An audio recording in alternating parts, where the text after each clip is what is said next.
have to categorize it basing on the different time intervals that are required in order for production to be put on the market. If you look at the agriculture sector, or be it the industrial sector, you can't say you are going to assemble your factors of production and in the next minute you are able to come up with an output. There has to be a time lag, a time period which require, and however short it may be, that time is very important.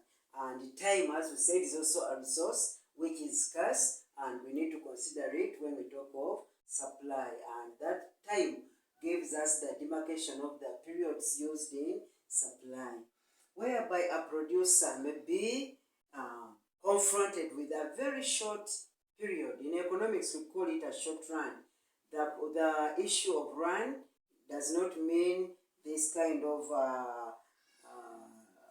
running or jogging and so on. No, it is just standing for period, short time, so long time, short time, very short time. So what we mean by a short, very short run period? This is a time, or this is a situation in the production, in the supply process, where changes are not possible. Producers don't have enough time to introduce any changes in their production processes, however high the price may be, or however big the demand for the commodity may be. People may be in need of your commodity. Maybe you are dealing in the supply of eggs and you find that many consumers are now in need of eggs. There is no way you can force the chicken to lay eggs and then you supply them to your consumers there and then. No, you need time. The chicken have a time in which they are able to bring out those eggs. And even in other forms of production, you may be having a very short time and you cannot be able to bring about that kind of output. Maybe you are supplying school sweaters and the population in a school has increased, and maybe students are beginning school tomorrow and they want 1,000 sweaters and they have given you just 2 hours. Those 2 hours are too short. That's what we call a very short time for you to go ahead and buy resources, assemble them, hire people, buy more machines, so that in the 2 hours you are able to manufacture the 1,000 sweaters. So that is impossible. So in the very short run, changes are not possible, no matter how high demand for the commodity may be. So very short run, we say that changes in supply are not possible, despite the high demand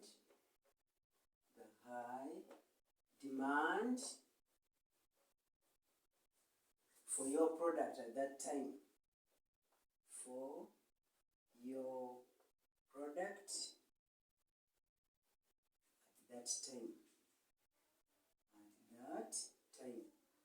That time is too limited, too short.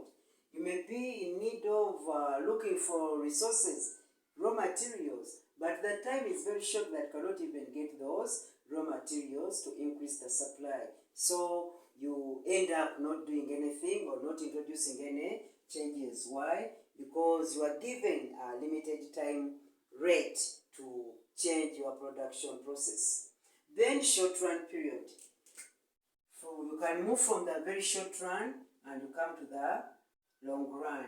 Here you can introduce changes in production or supply are possible, like increasing the level of inputs which you need in your production production process, level of inputs. But again, you are hindered, the time is short, but cannot change the state of technology or method of production. Cannot change the method of production or technology. The time is short, method of production or technology. So there is the very short run where you cannot do anything, but also we have time given to the suppliers whereby you can change. The time is short, but at least you can be able to buy more raw materials to increase your supply, but you remain using the same method of production, the same technology. The time is not permitting you to maybe import a new machine from an outside country, and maybe there is no way you can change the way you are combining your factors of production. Maybe you are labor intensive and now you want to be capital intensive. You were capital intensive, now you want to be labor intensive. No, these changes in the methods of production are not possible because the time does not permit it. Then in the long run or long run period, this is where everything is variable. Everything for the supplier or the producer is variable, and all changes are possible. All changes are possible because there is ample time. You can change both the quantity supplied and the technology because the time is long enough to permit such changes. So everything for the producer is variable, none is fixed, and changes are possible. For example, e.g., you can change technology, you can increase output as much as you want, and any other change that you may want to introduce in your production process. So in economics, especially in price theory and also in production theory, we shall be referring to these periods as used in production for the supplier, whereby they are very important in influencing the decisions of the supplier. Very short time, you have to know what decisions to make. Short time or short run, again, the decisions should be commensurate to the time period available to you. And maybe the long run, again, you know that you have all the time to yourself and you can change whatever you want, increase output, import new technology, change even the method of production, change even the product. Anything is possible. You may be producing shoes, the time is there to switch away from shoes which are no longer profitable, and if the machines that we are making shoes can do the production of books which are now highly demanded, that is also possible. So you can change the product, you can change the technology, and you can increase the level of output. So those are the periods based on time that we usually come across in our supply theory. Now let's look at some other concepts in supply, which is the supply function.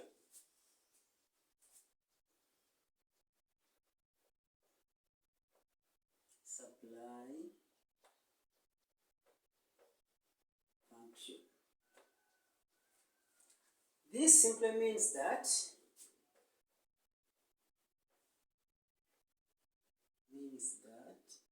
supply of a good has a functional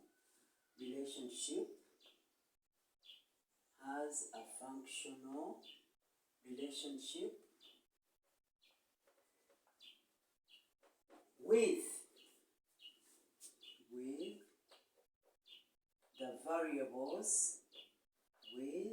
the variables or factors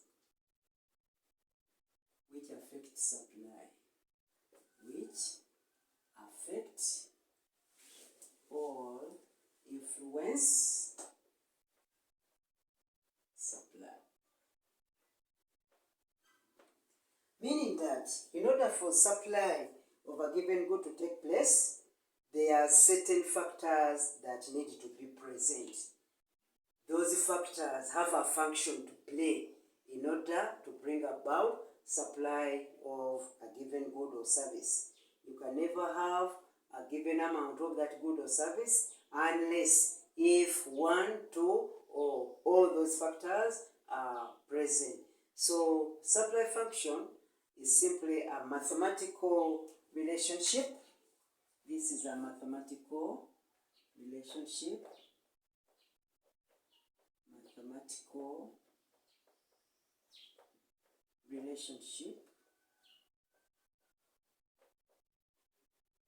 between supply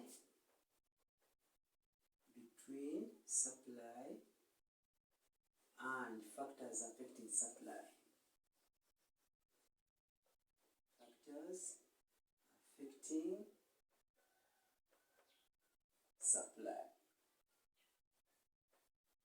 And it can be written as that supply has a functional quantity supplied, or to have any quantity supplied, we have certain factors which perform a function.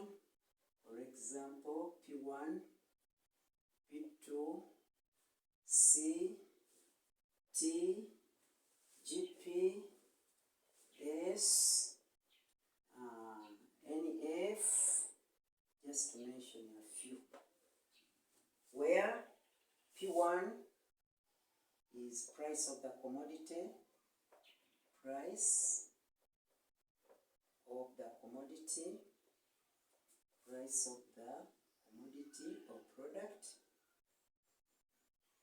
P2 is price or prices of other products. That's why we are able to study commodities which are supplied jointly, or they have competitive supply, so their prices so much influence the supply of a given commodity. If it is a substitute, then you have to know which one are you choosing of those substitutes. Then C refers to costs of production,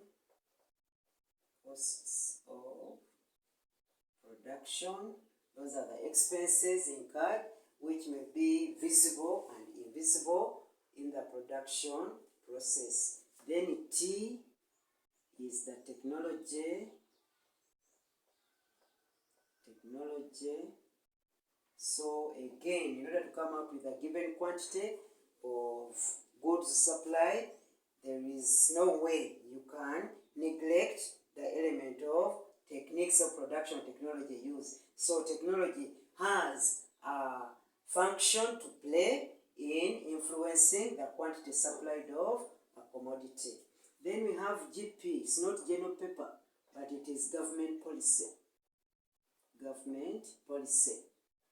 Government policy can be either taxation or subsidization. So government can subsidize, or let's say levy taxes from the people, from the suppliers. Whenever a supplier is taxed, that increases his profitability, and you find that those commodities which are highly taxed, their supply is going to be less because they are not profitable, they increase on the cost of production, and that is why we say that government policy has a function to play in the quantity of a commodity that will be supplied. If the taxes are high, quantity supplied will be low. If you are subsidizing the producer or the suppliers, quantity supplied will be high. Then we have S, which is the season of the year. Season of the year. Season of the year.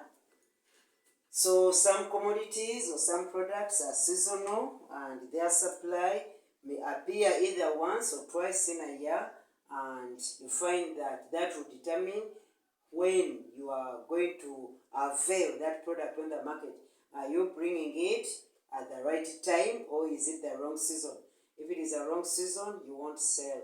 But in the right season, the factors are favorable, and you are going to be reaping a lot of profits as a supplier who is aiming at maximizing profits. Then we also have NF here, which means natural factors. Natural factors. We may be having drought. We may be having, let's say, floods. We may be having landslides. There is a time we suffered from locusts. We also have problems like nature factors, pests in nature, especially for the agriculture sector. We also have earthquakes. All those are natural earthquakes. So these may affect the quantity that you are willing to put on the market. You may have planted a lot, but because of the drought, it reduces the quantity available. So drought has a function to play in determining the quantity that will be supplied by a farmer. Then floods also, they may wash away the entire crop. They may wash away the entire factory. It does not affect only agriculture, but even the industrial sector or whichever kind of economic activity is being undertaken. Floods are discriminative and they are natural. There is no way we can control most of them. When it rains, God simply favors us and gives us the rain and stops it. So you find that floods may have a negative impact on your production, whether agricultural industry, and you end up having nothing to supply or you have reduced supply. Landslides, the same thing. People get dislocated and their products also get distracted or destroyed. Locusts, these are also among the pests, and their major purpose is to destroy. They eat everything green and leave nothing. So if you are a farmer who was about to harvest, you only go to the garden and you find that everything is dry. What will you supply? So natural factors play a very significant role in determining the quantity supplied. So that's why when we talk of supply, we have to represent it in a mathematical kind of relationship. That supply has a functional relationship with these factors of production. And there are many others, as we shall see them when we come to the factors determining supply. Then let's look at another concept in supply, which is the supply schedule.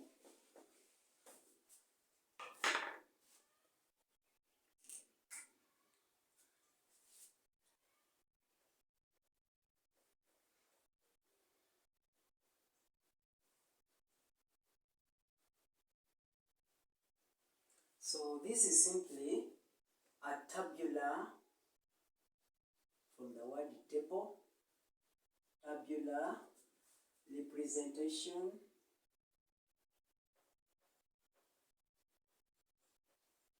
of price of a commodity, price of a commodity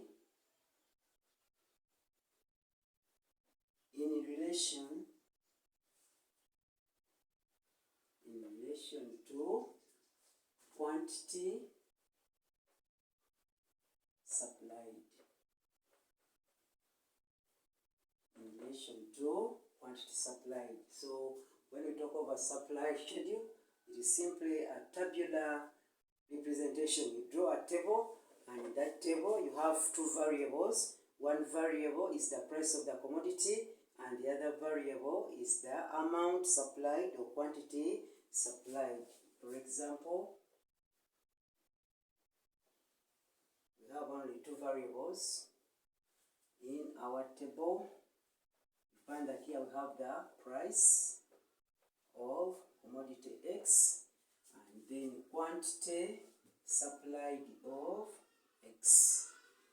When the price is 2,000, consumers are ready to supply maybe 2 units of commodity X. When the price increases to 3,000, the supplier is ready to increase the supply to 5 units.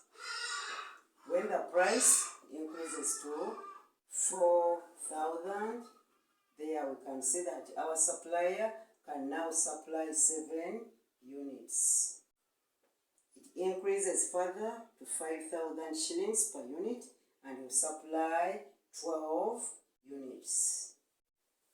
And maybe when it comes to 7,000, our supplier will supply 20 units.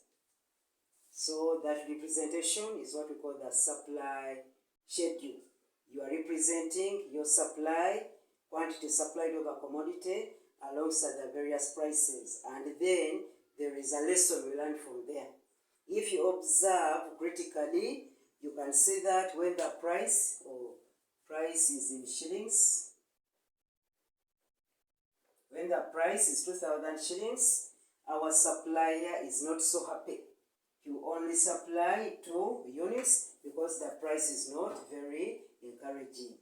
But you find that after some time, the price increases to 3,000. This motivates him to increase his supply in order to be able to sell at this high price and get a profit. As you can see, as price keep on increasing, our supplier also increases the amounts that he is supplying. What do we learn from there? What we are learning, we can represent it on a graph. So this information can be presented on a graph, and then you can see how it operates.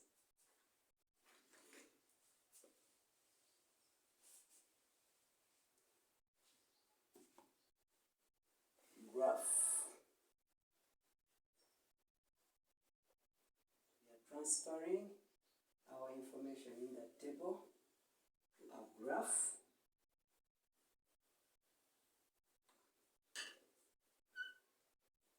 Always on the y-axis is where we have the price, and never abbreviate, don't write P, write in full. And here we have our quantity supplied. Quantity supplied. So when the price is 2,000, quantity supplied is just 2 units. When it increases to 3,000, quantity supplied increases to 5 units. When the price increases to 4,000, the quantity increases to 7 units. At a price of 5,000, quantity supplied is now 12 units. And when the price is at 7,000, quantity supplied is 20 units. So now you can try to plot or relate the price with the quantity, and you get a point there. Price with the quantity, you get a point there. Price with the quantity, you get a point there. Price with this respective quantity, they should be straight, and you get a point there. And our last price was there, and our last quantity was there. So now you join these points of price and quantity, and you get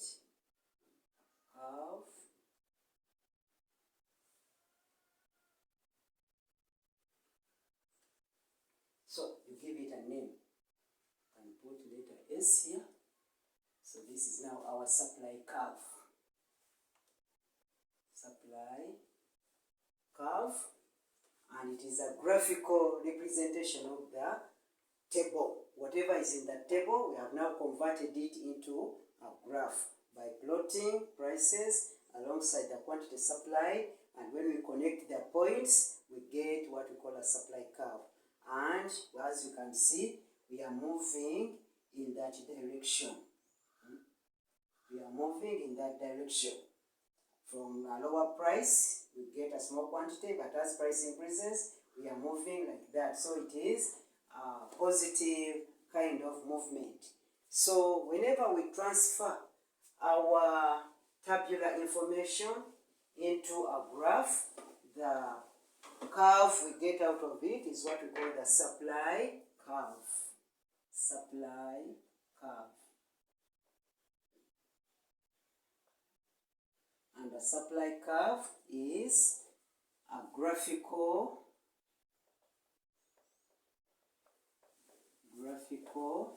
illustration of price and quantity supplied by a producer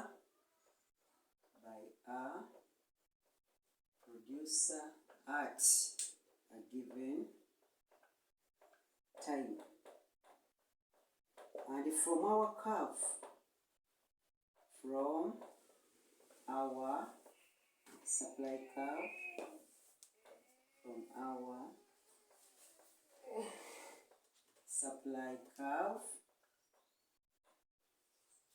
the higher the price,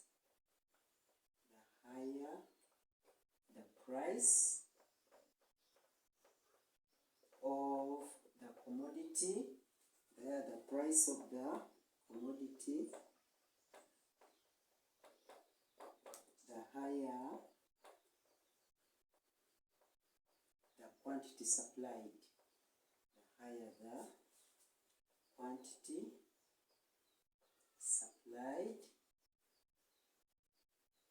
other factors remaining equal, because you are considering only the price, other factors remaining constant. We are looking at only the factors. We have seen that in the functional or the supply function, there are many factors which affect supply, but now we are fixing them and only looking at price as our variable, other factors remaining constant. So this gives us the law of supply.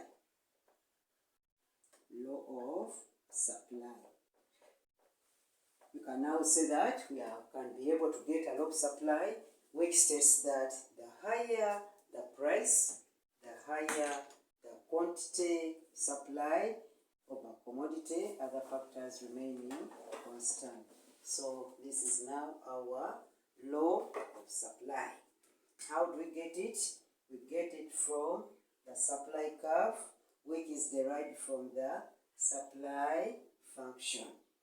Other factors are remaining constant, and we observe that this is a normal trend which is followed by all suppliers, that whenever prices are high, they increase the quantity supplied, and whenever prices are low, they reduce the quantity supplied. Other factors affecting supply remaining constant, but only focusing on the price. Another thing we can learn from that graph is that price and quantity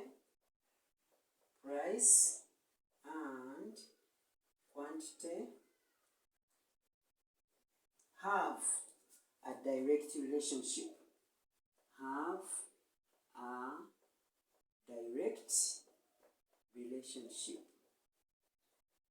They have a direct relationship, that is, they move in the same direction.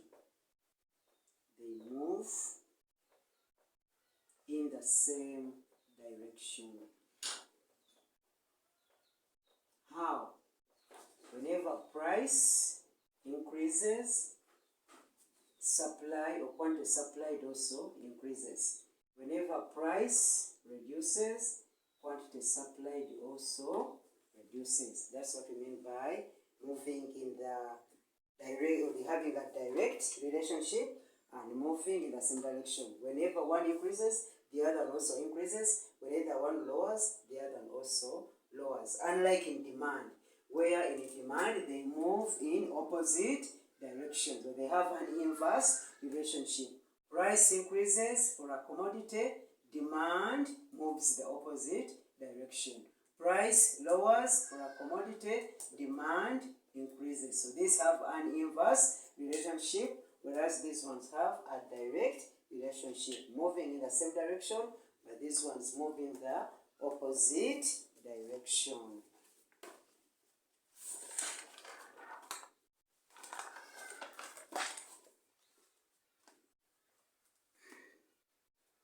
So maybe we need to define a supply curve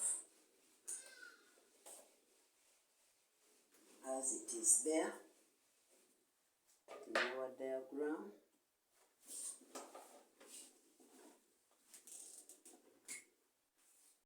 Supply curve.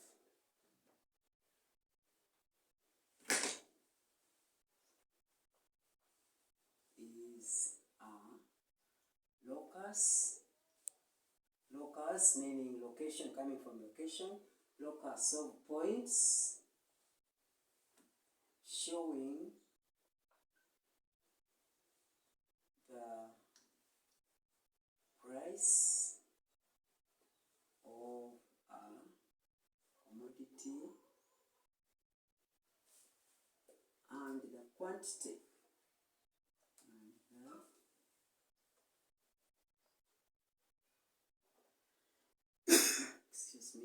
supplied of the same commodity,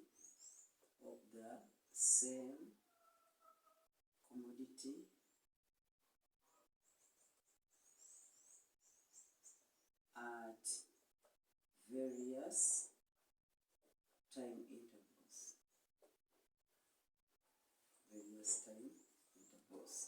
So you look at the price. At one time it is 2,000. At another time it is 3,000. So price is not constant. And then you try to see the quantity supplied when there is a variation in the price of the commodity. So supply curve is a locus of points showing the quantity of a commodity supplied at different price levels in a given period of time. Or it is a graphical representation of the supply schedule. And we find that the supply curve slopes from left to right, unlike the demand curve, which slopes from right to left. Why is it sloping from left to right? Because price and quantity supplied move in opposite direction. They move in the same direction. As one increases, so will the other increase. If one reduces, so will the other reduce.